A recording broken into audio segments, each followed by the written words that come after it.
बत्तख ने कौवे की हालत देखकर सब परिंदों के मशवरे से उसे मुआफ कर दिया। किसी मुल्क में एक खूबसूरत बाग था। यह बाग खूबसूरत रंग बिरंगे फूलों से भरा हुआ था। इस बाग की एक खास बात यह थी कि यहाँ रहने वाले परिंदों ने अपने बहुत अच्छे अच्छे घर बनाए हुए थे। हर परिंदे की कोशिश थी कि इसका घर सबसे ज्यादा प्यारा नजर आए। मोरनी का घर तो इतना खूबसूरत था कि सब परिंदे रश्क करते थे। उसने अपने घर को मोतियों, फूलों और सुनहरी तारों से सजा रखा था। और चिड़िया तो पता नहीं कहाँ कहाँ से मुख्तलिफ किस्म की चीजें ले आती थी।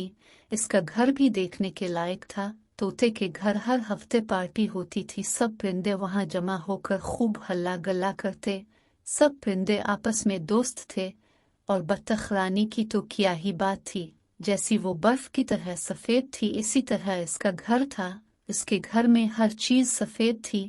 सफेद फूलों की सजावट, सफेद मोती। रात को इसका घर चांदनी में और भी खूबसूरत नजर आता था।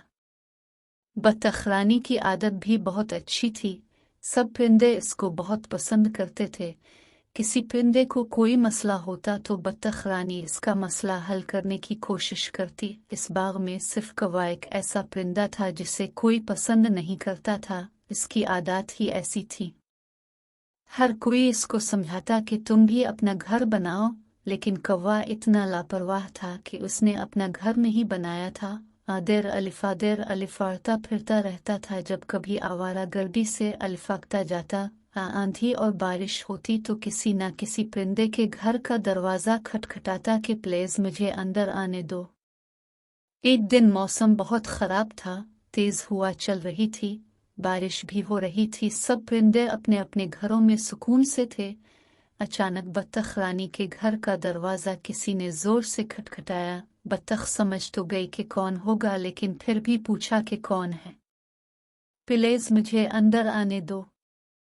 बाहर से कौवे की आवाज आई, मैं बारिश में भीग गया हूँ, बिजली भी चमक रही है, मुझे बहुत डर लग रहा है।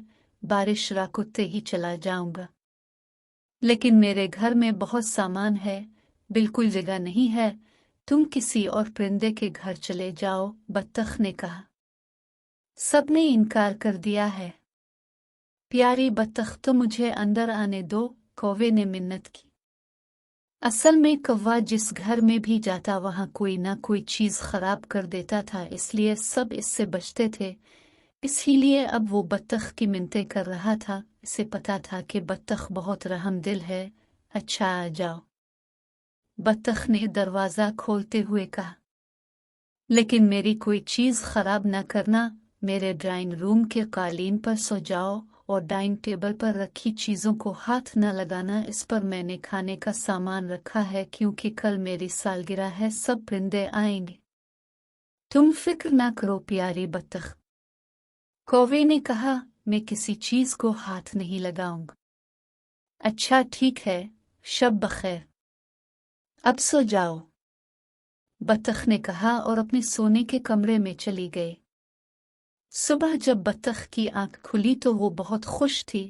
उसने अपने कमरे की खिड़की से देखा, मौसम बहुत खुशगवार था। गुज़िश्ता रोज की बारिश के बाद सारा बाग निखरा निखरा लग रहा था। आज सालगिरह की तकरीब का बहुत मजा आएगा। सब परिंदे गाने गाएंगे और मजे के खाने खाएंगे। बत्तख ने सोचा और ड्राइंग रूम की तरफ बड़ी ताकत कौवे को जगाए, लेकिन ये किया। कौवा सब कुछ खाकर और खराब करने के बाद अलिफाड़ चुका था। बत्तख बेचारी बहुत परेशान हो गई कि अब क्या करे। इसके मेहमान आने वाले थे। इसकी सालगिरह का मजा खराब हो चुका था। वो बैठकर रोने लगी। इतने में इसके मेहमान परिंदे आ गए। वो गिफ्ट भी लाए थे और खुशी से गाने गा रहे थे। प्यारी बत्तख, केक काटो, तुम्हारा केक मजे का होता है, मोरनी ने कहा। लेकिन बत्तख आदास बैठी थी। जब परिंदों को बत्तख की आदास की वजह मालूम हुई तो उन्हें कौवे पर बहुत गुस्सा आया और उन्होंने कौवे से बाइकाट का फैसला किया कि आइंदा इसे बाग में दाखिल नहीं होने दिया जाएगा। फिर सब परिंदों ने मिलकर बत्तख की सालगिरह की तकरीब का इंतजाम किया। मोरनी बहुत सलीकामंद थी। उसने जल्दी से केक बना लिया। तोता बहुत से अमरूद ले आया। चिड़िया اور بلبل بھی پھلے آئے۔ اس طرح چاٹ بنا لی گئی۔ بطخ نے کیک کاٹا، سب پرندوں نے بہت انجوائے کیا۔